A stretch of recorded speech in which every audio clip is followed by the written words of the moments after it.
వ్యాపారం అంతా అయిన తర్వాత ఖుషిగా 50 రూపాయలు ఇస్తే 50 రూపాయలు, 100 రూపాయలు ఇస్తే 100 రూపాయలు తీసుకున్నటువంటి గొప్ప సంస్థనే మా కిడ్మ సంస్థ స్థాపించి ఈరోజు కొన్ని వందల వేల మందికి ఉపాధి చూస్తున్నటువంటి విషయాన్ని కూడా మరొకసారి మీకు అందరూ కూడా హృదయపూర్వకంగా తెలియజేస్తున్నా. ఇటువంటి అద్భుతమైనటువంటి కార్యక్రమానికి ఇంకా చాలా కార్యక్రమాలు వచ్చేటువంటి ప్రయత్నం చేసి మన లోపల హిందువులము, ముస్లింలము, క్రైస్తవులను పక్కకు పెట్టుకొని మనమంతా కూడా మానవులం, మన మనుషులం.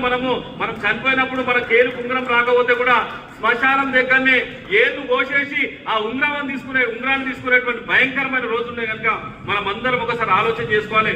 మనం ఏం తీసుకోవాము అవన్నీ కూడా వచ్చి ముచ్చట్లే. మన మీదికేమైనా తీసుకోవాలంటే ఏం తీసుకోము. మనిషి చనిపోతే కూడా పేరు పెట్టలేని పిలువలేనటువంటి శరీరం గురించి ఈరోజు ఎంత ప్రేమగా పెట్టుకుంటాము, ఎంత ఆప్యాయత చూసుకున్నాము. అది కాదు, దేవుని మీద మనం ప్రేమ పెట్టాలి, సాటి మనిషి మీద ప్రేమ పెట్టాలి, కష్టం ఉన్న మీద ప్రేమ పెట్టేటువంటి ప్రయత్నం చేస్తే అదే మనం స్వర్గం పోవడానికి ఒక దారి అనేటువంటి విషయాన్ని కూడా మరొకసారి మీకు అందరూ కూడా హృదయపూర్వకంగా తెలియజేసుకుంటూ నాకు ఈ అవకాశం